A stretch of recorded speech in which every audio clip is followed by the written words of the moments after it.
السلام علی نبینا محمد خاتم الانبیاء و امام المرسلین والتابعین له باحسان الى یوم الدین اللہم اجعلنا من هؤلاء المحسنین۔ خطبہ جمعہ آپ لوگوں نے سنا، یہ مجھے ہی معلوم ہے، لیکن کتنے لوگوں نے غور سے سنا؟ یہ ہر آدمی اس فرمان الہی کے تحت بل الانسان علی نفسہ بصیرہ خود جانتا ہے کتنے غور سے سنا۔ تو اگر سوال کیا جائے تو کتنے % لوگ یہ بتائیں گے کہ خطبے کا ٹاپک کیا تھا؟ مسجد کی اہمیت اور نہیں ایسا بیت اللہ مختصراً ایٹیکیٹ آف مسجد یا آداب المساجد، ملک کے گھر میں مساجد میں نہیں، مساجد میں آنے بیٹھنے نماز پڑھنے کے آداب، ٹھیک، رولنگ جس کو آپ کہہ سکتے ہیں، رولز ریگولیشن شرعی، سارے نہیں، اس میں سے کچھ موٹے موٹے وہ مسجدوں کے آداب بتائے گئے ہیں جن کو اکثر لوگ جس کا کیا کرتے ہیں، خلاف ورزی، جس کو کسی لینگویج میں اولنگن بھی کہا جاتا ہے غالباً، اینی وے یا بہرحال۔ تو آج کا پورا خطبہ جمعہ کس پر تھا؟ آداب المساجد، مسجدوں کے آداب۔ اس سلسلے میں سب سے عظیم ادب جو مسجد کا اللہ تعالیٰ نے قرآن حکیم میں بیان کیا ہے وہ کیا ہے؟ تقریباً 99% پوری دنیا میں مساجد کی اتھارٹی کی طرف سے اس کی خلاف ورزی ہوتی ہے، اور وہ ہے اللہ رب العالمین کا فرمان سورہ الجن میں وَأَنَّ الْمَسَاجِدَ لِلَّهِ فَلَا تَدْعُوا مَعَ اللَّهِ أَحَدًا۔ مسجدیں اللہ کی ہیں، جب اللہ کی مسجدیں تو ان کو اور کوئی لیبل ان پر نہیں لگنا چاہیے، نہ اللہ کی عبادت اور اللہ سے التجا دعاؤں کے علاوہ اور کوئی کام مساجد میں ہونا چاہیے۔ اگر دیکھا جائے تو زیادہ تر بر صغیر یا اکثر دنیا کے بہت سے خطوں میں جہاں علم شرعی کی کمی ہے، وہ مساجد میں سب کچھ ہوتا ہے، یہی ایک کام نہیں ہوتا ہے جس کو جو مسجدوں کا اللہ رب العالمین نے مقصد اور مدعا اور مطلب قرار دیا، وہ کیا ہے؟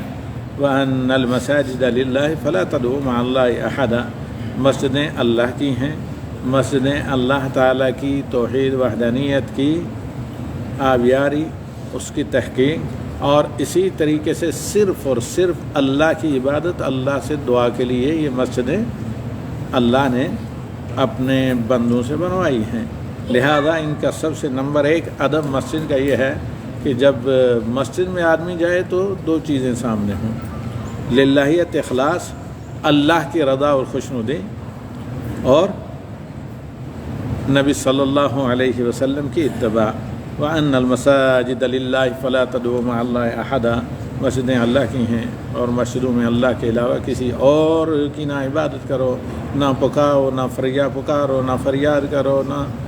دعا اور التجا کرو۔ اور یہ عبادت تبھی جا کر لیگل ہوتی ہے، مشروع ہوتی ہے، جب یہ عبادت نبی رحمت صلی اللہ علیہ وسلم کے طریقے، اسی طریقے کو سنت کہا جاتا ہے، اس کے سنت کے مطابق ہو۔ تو اب جو موٹے موٹے آداب مساجد کے ہیں، پہلا تو سب سے پہلے میں نے یہ بتایا، اس میں یہ ہے کہ اللہ کے نبی صلی اللہ علیہ وسلم کی جو واضح تعلیمات اور عمل بھی ہیں کہ جب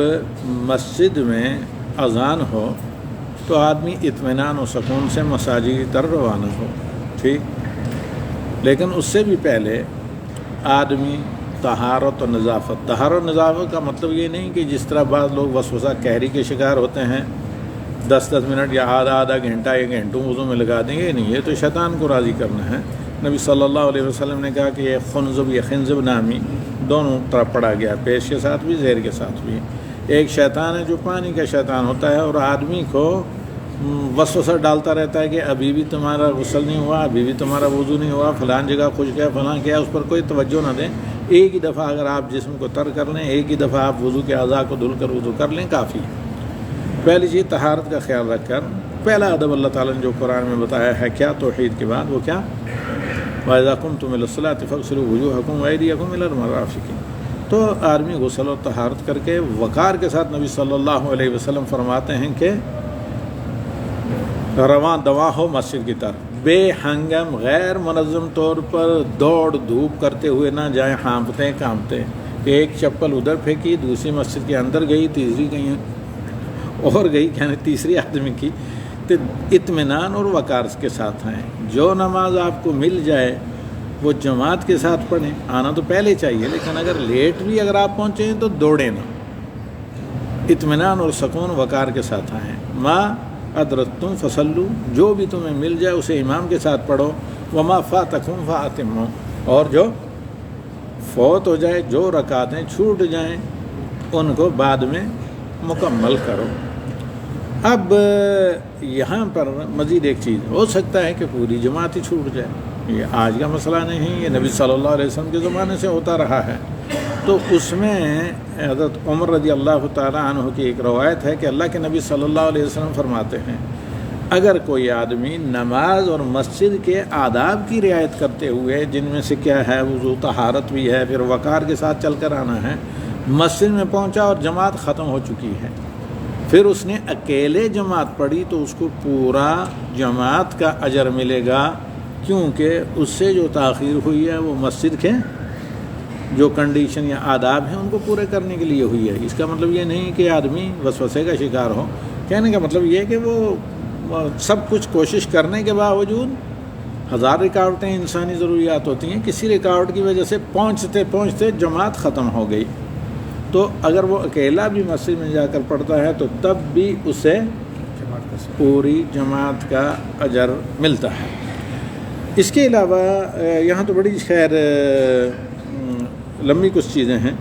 ان میں سے موٹی موٹی باتیں ہم آپ کے سامنے رکھتے ہیں۔ سب سے پہلی چیز، جب آدمی مساجد میں داخل ہو پہنچے تو اس میں کیا ہے، اللہ تعالیٰ کے گھروں کا احترام اور توقیر، رسپیکٹ، یعنی ایک تقدس ہونا چاہیے مساجد کا، تو لہٰذا مساجد کے ارد گرد ایسی چیزیں نہیں ہونی چاہیے جو عام آداب کے بھی خلاف ہیں، کچرے کے ڈھیر، بدبو، جو چیز نہیں وہاں نہیں وہاں پھینک دی وغیرہ، ذرا آگے چل کر ہم بتاتے ہیں جن دیگر آداب کی طرف امام صاحب نے توجہ دلائی جس کو اکثر لوگ اگنور کرتے ہیں یا بہت اس سلسلے میں کیئر نہیں کرتے، زیادہ تر کیئرلیس وغیرہ ہوتے ہیں۔ تو سب سے پہلی چیز ہے کہ آدمی جب مسجد میں رواں ہو، مسجد کے لیے رواں ہو، یہ کوئی نہیں کہہ سکتا کہ بھائی مجھے تو اتنی طاقت نہیں، ہائی فائی پوشاک کیسے لگاؤں گا، نہیں، مطلب یہ نہیں، آدمی پیوند لگے ہوئے کپڑے لگائے، بہت لو کوالٹی کے سستے بھی اس نے لگائے ہوئے ہوں، بس وہ جسم کا ستر کرتے ہوں۔ اب مسئلہ یہ ہے کہ ان کو صاف ستھرا اور پاک رکھا جائے، مرتب رکھا جائے، اس میں تو کوئی مالدار ہونا غریب ہونے میں کوئی فرق نہیں ہوتا، کہ کپڑوں کو صاف ستھرا ہو، دھلا ہوا ہو، بدبو سے وہ پاک ہوں، اور شرعی جو آداب ہیں ایک مسلمان کے لباس کی طرح وہ ہوں، چاہے وہ کم قیمت کے ہوں، چند ریال کے ہوں، چاہے وہ بہت مہنگے ہی کیوں نہ ہوں۔ تو الغرض سب سے پہلی چیز ہے کہ مناسب لباس ہوں، صاف ستھرے ہوں، جو بے ہنگم نہ ہوں، جسم پر اچھے جچتے بھی ہوں، شرعی تقاضا جو لباس کا ہے کہ ستر بھی وہ کرتے ہوں، اور آپ کو رکوع سجود میں اتنی آسانی ہو کہ آسانی سے آپ 7 اعضاء پر سجدہ کریں، رکوع اور سجود کریں، عورتوں یا مرد، اور اس کے ساتھ ساتھ کیا ہو کہ کہیں سے جسم بے پردگی نہ ہو۔ ان لباس میں زینت کا مطلب شرعی زینت ہے۔ اب بہت سے لوگ اس طرح کے سوٹ بوٹ لگا کر آتے ہیں، اگر رکوع میں جائیں تو ہو سکتا ہے پینٹ پھٹ جائے، یا شارٹ اوپر اور پینٹ نیچے چل کر جسم کا ایک حصہ اوپن ہو جاتا ہے، ایسا ہو تو نماز دہرانی پڑتی ہے، کیونکہ ایک مسلمان کے لیے نارمل حالت میں جو واجب و فرض ہے ستر، وہ شولڈر سے لے کر گھٹنے کے نیچے تک ہے، جس کو کچھ نہ ملے جائے تو اتنا ہی ملے کہ ناف اور گھٹنا سمیت کور ہو سکے تو تب، لیکن جو عموماً عام نارمل حالات میں واجب ہے وہ کیا ہے، انکلوڈنگ شولڈر سے لے کر گھٹنے کے نیچے تک۔ الغرض ورنہ عموماً عرف عام میں جو اچھا سے اچھا لباس ہو ایک مسلمان کا، وہ لباس نماز کے لیے جب جائے تو گھر سے پہن کر جائے۔ ایسے لباس میں ہرگز نہ جائے کہ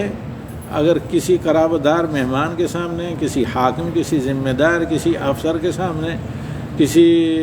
مینیجر یا ڈائریکٹر کے سامنے تو جانے کے لیے آپ بڑی ٹیپ ٹاپ کر کے جائیں، بالکل اس لباس میں جانے کے لیے تیار نہ ہوں، جیسے سونے کے ثوب ہوتے ہیں رات کو، نائٹ گاؤن جسے وغیرہ کہتے ہیں، یا ایسی قمیض اور پاجامہ جو آدمی عموماً گھر میں لگاتا ہے یا کچن کا کام کرنے کے لیے لگاتا ہے، یا یہ ہے کہ اسے سونے کے لیے لگاتا ہے، وہی لگے ہوئے دوڑا ہوا مسجد میں آ گیا، نہیں، ایسا نہیں، بلکہ مسجد میں عرفاً جو اچھا شریفانہ صاف ستھرا کے ساتھ ساتھ خوشنما پوشاک جو لباس ہو وہ، اور اس کے ساتھ ساتھ وہ لباس کا جو شرعی مقصد ہے وہ پورا کرتا ہو، یعنی جسم کے نشیب و فراز نظر نہ آتے ہو، تو اس کی زد میں پینٹ آتی ہے، یقین ہے حقیقتاً شرعی لباس پر ان شرٹ جو پینٹ وغیرہ ہوتی ہیں نہیں اترتی، کیونکہ جسم کے نشیب و فراز صرف اوپر سے کوٹنگ کی طرح وہ جو ہے نا، جیسا وہ تانبے کے کپڑوں کے اوپر کیا کلئی چڑھی ہوتی ہے ویسی ہوتی ہے، یا اسی طرح سونا کا پانی کسی چیز پر، لوہے کے کسی کال پر چڑھا ہوا ہو، باقی تو سب کچھ ظاہر ہوتا ہے پینٹ ان تمام چیزوں میں، تو صرف اسکن چھپی ہوئی ہوتی ہے، باقی نشیب و فراز اپ ڈاؤن جسمانی ساتھ سب کچھ ظاہر ہوتا ہے، اور یہ لباس کے آداب کے خلاف ہے۔ لباس کے آداب میں سے پہلا ادب یہ ہے کہ وہ لباس ایک تو شرعاً حلال ہو، پاک ہو، یعنی ان چیزوں کا نہ ہو جو شرعاً حرام ہے، منع ہے، جیسے ریشم وغیرہ یا اس طرح کے چمڑے جو مطلب حرام جانوروں کے ہیں، لیکن اس کے ساتھ یہ ہے کہ اتنا پتلا نہ ہو کہ اسکن نظر آئے، اسکن جل کے یا چمڑا جل کے، اور موٹا ہو کر اتنا ٹائٹ نہ ہو کہ جسم کے نشیب و فرفاز، ہپ وغیرہ مختلف اعضاء جسم کے رکوع میں جاتے وقت نظر آئیں۔ بعض لوگوں کی ہو سکتا ہے مجبوری ہو اس طرح کا لباس پینٹ پہنا، تو ان کو بھی ذرا سلوایا جا سکتا ہے مناسب طریقے سے، یا ضرورت نہیں کہ حالت نماز میں ان شرٹوں نے رکھا ہی جائے، بلکہ اس طرح رکھا جائے تاکہ بے پردگی یا بے ستری نہ ہو کپڑے ٹائٹ ہونے کی وجہ سے۔ تو لہذا تجمل اور تطیب یعنی اچھے خوبصورت پوشاک میں، خوشبودار جسم اور پوشاک کے ساتھ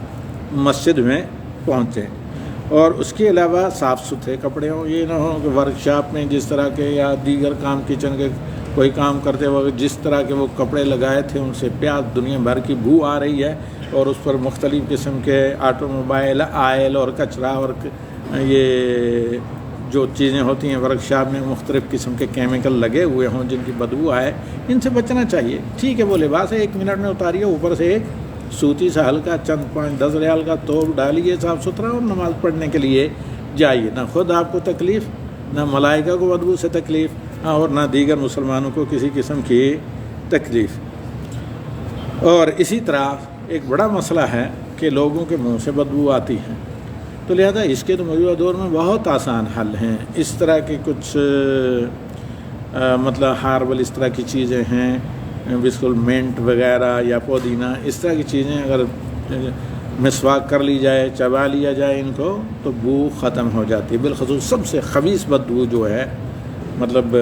غلاظت یا نجاست کی بدبو کے بعد، وہ ہے ٹوبیکو بدبو، سگریٹ نوشی یا تمباکو حقہ نوشی اور نسوار تمباکو، ان چیزوں کی تو آدمی مسواک کر کے آئے۔ اس کے علاوہ دیگر مختلف قسم کی جو انسان کے جسم سے بدبو وغیرہ آتی ہیں، اس سے صاف کر کے مساجد میں آنا چاہیے، کیونکہ اس پر اتنی نبی صلی اللہ علیہ وسلم نے سختی کی ہے کہ اگر کوئی آدمی جو حلال چیزیں تھوم یعنی گارلک، لہسن اور پیاز اگر کوئی کھا لے، اس کی بو آ رہی ہو، تو پھر گھر میں نماز پڑھے، کیونکہ اس سے ملائکہ کو بھی ایذا ہوتی ہے، اور جو دیگر مسلمان مسجد میں نماز پڑھتے ہیں ان کو بھی ایذا ہوتی ہے۔ اور پھر خطبے کے ذرا آگے چل کر امام صاحب نے کہا، چونکہ موقع محل ہے یہاں ہم ذکر کر دیتے ہیں، پھر آگے لباس کی طرف چلتے ہیں۔ وہ یہ کہ چند اور چیزیں جو انسان کے اختیار میں ہیں، بالخصوص رمضان جیسا مہینہ جو مساجد جس میں کھچا کھچ بھری ہوئی ہوتی ہے، اس میں چند چیزوں کا ہمیشہ خیال رکھنا چاہیے۔ لیکن رمضان میں جو ہر انسان تقریباً کیا کرتا ہے، افطاری کرتا ہے، اور جی بھر ضرورت سے زیادہ اپلوڈ کرتا ہے انسان۔ اس میں کیا ہوتا ہے کہ زیادہ یہ تلی ہوئی چیزیں کھانے سے ان کی بو آتی ہے، کھانے والے کو تو نہیں آتی، لیکن جو ساتھ والا ہے یا اللہ کے ملائکہ جو نمازوں میں شریک ہوتی ہیں ان کو اس بو سے تکلیف ہوتی ہے۔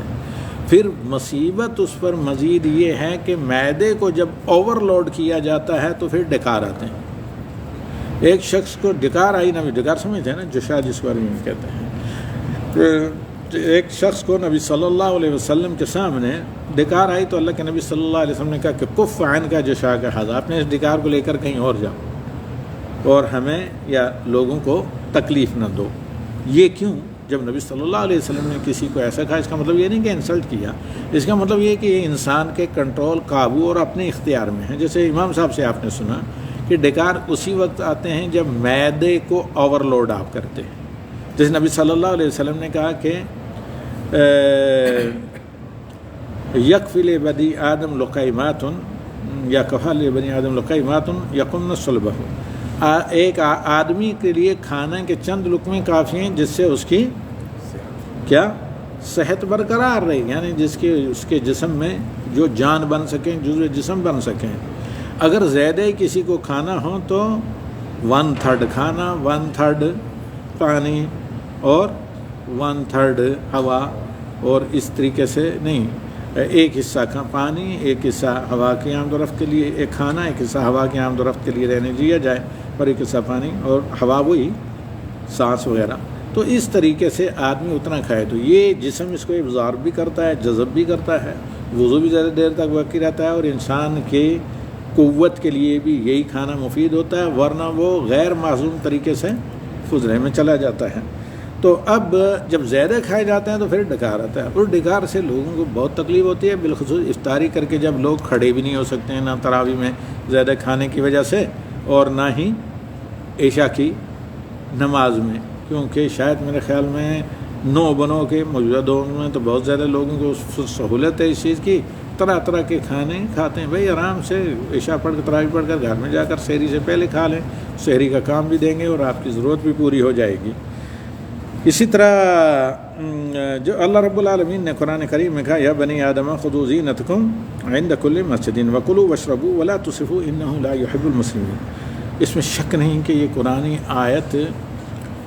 کھانے پینے کے آداب اور لباس پر ایسی ہے کہ قرآن پورا ہی معجزہ ہے، لیکن اگر کچھ نہ ہو پورے قرآن کی یہ آیت ہو تو نبی صلی اللہ علیہ وسلم کی نبوت کی صداقت کی دلیل ہے۔ ممکن ہی نہیں ہے کہ کوئی دنیا کا کسی بھی فن کا ماہر یا طب کا ماہر اس طرح کی چیز لا سکے، اور وہ نبی امی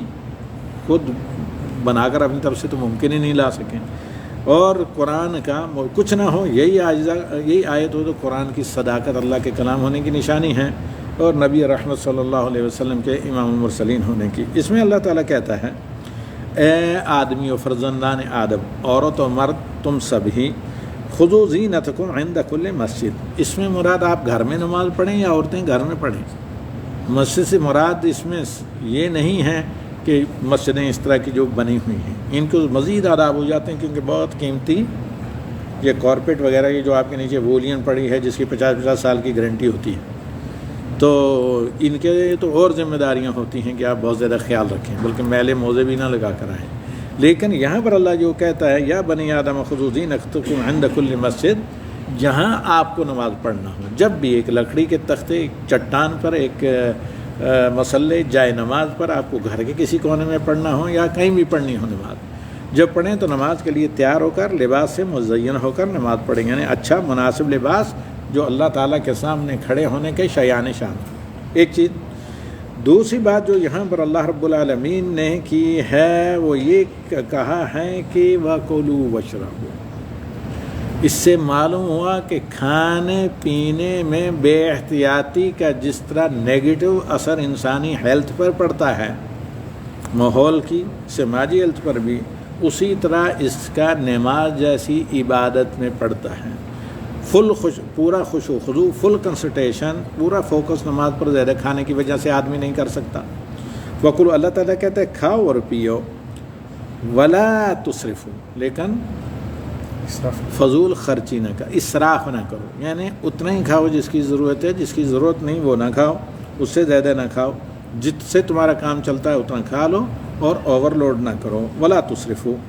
پھر آگے اللہ رب العالمین کہتا ہے کیونکہ اللہ کے تم پیارے بننا چاہتے ہو نا، انہ لا يحب المسرفین، اللہ رب العالمین فضول خرچی اور مبذرین اور وہ افراط تفریط وغیرہ اس طرح کے لوگوں کو اللہ تعالیٰ پسند نہیں کرتا۔ سورہ اعراف آیت نمبر 31۔ امام ابن کثیر رحمہ اللہ کہتے ہیں اس آیت کی تفسیر کرتے ہوئے یستحب التجمل عند الصلاۃ ولا سیما یوم الجمعہ، نماز کے لیے اچھی صاف ستھری خوبصورت پوشاک پہن کر جانا مستحب ہے، خصوصاً جمعہ اور عید کی نمازوں کے لیے۔ والطیب لأنہ من الزینہ، اور خوشبو لگا کر جائیں کیونکہ اس کا تعلق بھی زیب و زینت، شرعی زیب و زینت سے ہے۔ اس لیے ایک اچھے خاصے برہمن کا واقعہ ہے جس نے کسی آلات سے مطابق اسلام قبول کیا، اس کے بعد اس کو بڑے ہائی لیول پر پریشر کیا گیا کہ واپس مرتد ہو جائیں، کہا کبھی ممکن ہی نہیں ہے۔ تو اسے پوچھا کہ اتنی وجہ کیا ہے؟ کہا مجھے اسلامی جو طریقہ ہے کفن دفن تجہید کا غسل دے کر اس طرح مرنا مجھے مقبول ہے، مجھے مختلف کھانے پینے کی چیزوں میں آلودہ ہو کر مرنا مجھے قابل قبول نہیں۔ تو یہ جو زینت ہے اس کا تعلق مسلمان کی زندگی کے ساتھ بھی ہے، جمعہ عیدین کے دن کے ساتھ بھی ہے، وفات کے وقت بھی اس چیز صفائی ستھرائی کا اس کا خیال رکھا جاتا ہے، اسی لیے تجہیز و تکفین خوشبو اور سفید کپڑوں میں ہوتی ہیں۔ تو اس میں امام ابن کثیر کہتے ہیں کہ خصوصاً جمعہ عید کے دن اور خوشبو لگایا کریں کیونکہ یہ زینت سے ہے، مسواک کیا کریں کیونکہ یہ نظافت اور صفائی اور ستھرائی کا بالکل تاج ہے، اور یہ اسی آیت کی تفسیر میں امام ابن کثیر نے ذکر کیا ہے خذوا زینتکم عند کل مسجد۔ اور نبی صلی اللہ علیہ وسلم فرماتے ہیں اذا صلی احدکم فلیلبس ثوبیہ، جب تم میں سے کوئی شخص بھی نماز پڑھے تو دو کپڑے پہنے، یعنی فإن اللہ احق من تزین لہ، اللہ اس بات کا زیادہ حقدار ہے کہ آپ اس کے لیے اچھی پوشاک پہن کر مزین ہو کر خوبصورت پیرائے شکل و صورت پوشاک میں اللہ کے سامنے حاضر ہوں۔ یہ حدیث کئی چیزیں دلالت کرتی ہے۔ ایک یہ ہے کہ اس زمانے میں نبی صلی اللہ علیہ وسلم کے دو کپڑا، نیچے ازار ہوتی تھی، اوپر قمیض ہوتی تھی جو چھوٹی ہوتی تھی، آج کی طرح یہ پورا یہ تھی جس کو ثوب کہتے ہیں نہیں ہوتا تھا۔ اور اس کے بعد دو، تاکہ پورا اگر ایک قمیض پہنیں گے تو اتنی رہ جائے گی، کیونکہ نبی صلی اللہ علیہ وسلم کی قمیض تو مطلب ازار چھوٹی ہوتی تھی، نیچے ازار ہوتے تھے، نیچے کا کپڑا جس کو آپ پائے جامہ کا مطلب صرف وہ پینٹ نما کپڑا نہیں ہوتا، فارسی کا لفظ ہے پائے جامہ، جو وہ کپڑا جامہ کپڑا پائے پیر جو ٹانگوں پر پہنا جائے، تو ہر وہ چیز جو نیچے پہنی جائے اس پر پائجامہ کا اطلاق ہوتا ہے۔ تو خیر اللہ کے نبی صلی اللہ علیہ وسلم نے کہا کہ ایک قمیض ایک پائجامہ، دو طرح کے یا ایک ہزار دو طرح کے کپڑے پہن کر تم نماز کے لیے جایا کرو۔ یہ نافع ابن عمر رضی اللہ تعالیٰ عنہ کے غلام ہیں آزاد کردہ، یہ کہتے ہیں اصلی فی ثوب واحد، میں ایک ہی کپڑے لمبے میں جو گھٹنوں سے نیچے چلا جائے اس میں نماز پڑھا کرتا تھا۔ فقال الم اکسک ثوبین، تو نبی صلی اللہ علیہ وسلم نے کہا کہ میں نے تمہیں دو کپڑے نہیں دیے تھے، کیا ہوا؟ فقلت بلا، ہاں یا رسول اللہ۔ قال ارأیت لو ارسلتک الی فلان اکنت ذاہبا فی ھذا الثوب، تو پھر اس پر کہا کہ تمہیں اگر فلاں شخصیت کے پاس، فلاں عہدیدار شخصیت کے پاس تمہیں بھیجا جاتا تو اسی ایک ہی قمیض میں ایک کپڑے میں جاتے وہاں؟ تو اس پر مولا کہتے ہیں فقلت لا، میں نے کہا نہیں۔ فقال اللہ حق من تزین لہ من زینت لہ، اللہ زیادہ حقدار ہے کہ اس کے لیے آپ اچھی پوشاک میں تیار ہو کر اللہ کے سامنے نماز کے لیے حاضر ہوں۔ مصنف عبدالرزاق میں صحیح سند کے ساتھ ہیں۔ تو یہ اسلامی آداب مسجد کے آداب کے خلاف ہے کہ نائٹ گاؤن یا سونے کے جو کپڑے ہیں وہ ہم اور آپ لگا کر مسجد میں جائیں، یا کچن میں جو میکسی لگائی ہوئی خواتین وہی دوڑے دوڑے گئیں جا کر فارمیلٹی پوری کی نماز پڑھی، ایسا نہیں، بلکہ نماز کے لیے افراط و تفریط سے ہٹ کر میانہ روی کے ساتھ تیار ہو کر جائیں۔ یہ نہ ہو کہ اتنا وقت لگائیں کہ نماز کا وقت ہی نکل جائے، اور یہ بھی نہ ہو کہ بالکل ایسے فارمیلٹی پوری کرنی ہے فارغ ہوں، بلکہ اس میں اعتدال وغیرہ کا خیال رکھیں۔ تو لہذا یہ دینی آداب کے خلاف ہے کہ آپ ٹریک سوٹ جو جیم وغیرہ میں لگاتے ہیں، یا آپ فٹ بال گراؤنڈ میں جو فوٹ یا کرکٹ کھیلنے کے لیے جو کپڑے لگا کر جاتے ہیں، ہاں اگر وہیں ہیں اور کپڑے بدلنا ٹھیک ہے، اسے میں نماز پڑھیے، لیکن یعنی مساجد میں آپ جائیں تو گھر میں سے وہی کپڑے جو آپ نے کھیلنے کودنے کے لگائے ہوں وہی لگا کر جو ہے مسجد کے اندر چلے جائیں۔ یا یہ ہے کہ ایسے کپڑے جن پر طرح طرح کے انگریزی زبان میں عبارتیں اور واحیات، نعرے وغیرہ یا ایڈ وغیرہ لکھے ہوئے ہوں، ابھی کل پرسوں پتہ نہیں کس شاید پہلے جو میں اسی مسجد میں نماز پڑھ رہا تھا، پیچھے شرٹ پر باقاعدہ بندر کی، بلکہ کسی طبقے کا خاص جو سمبل ہے، شعار ہے بندر کا کسی خاص نام سے، اسی طرح کا بندر اس کے پوری پیٹھ پر شولڈر سے لے کر نیچے تک وہ بندر بیٹھا ہوا تھا۔ اب اس کی طرف سے اس نے بندر نے پیچھا کیا ہوا تھا، لیکن دوسرے جتنے سامنے پیچھے صف والے میں لوگ تھے ان کو نظر آ رہا تھا سامنے سے بندر۔ تو طرح طرح کی عبارتیں، لہذا یہ چیز ایک مسلمان کو زیب نہیں دیتی کہ اللہ تعالیٰ کے گھروں میں اس طرح کی چیزیں استعمال کریں۔ اسی طرح اعلیٰ اخلاق و آداب میں سے یہ ہے کہ آدمی کیا کریں،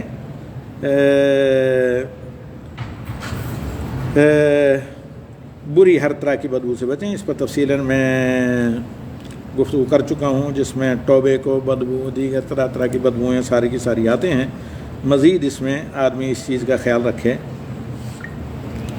مسجد میں جائے تو دعا پڑھ کر جائے، سلام کر کے نکلے تو دعا پڑھ کے سلام کر کے، اور کسی کو ایذا نہ دے۔ دوسرے لوگوں کو بھی چاہیے کہ اس طریقے سے بے ہنگم، غیر مرتب، غیر منظم طریقے سے مساجد میں نہ بیٹھیں، بلکہ باقاعدہ سیٹنگ کے ساتھ، ڈسپلن کے ساتھ، نظم و ضبط کے ساتھ مل کر طریقے سے بیٹھیں۔ ھذا وصلی اللہ علی النبی وآخر دعوانا الحمد للہ رب العالمین۔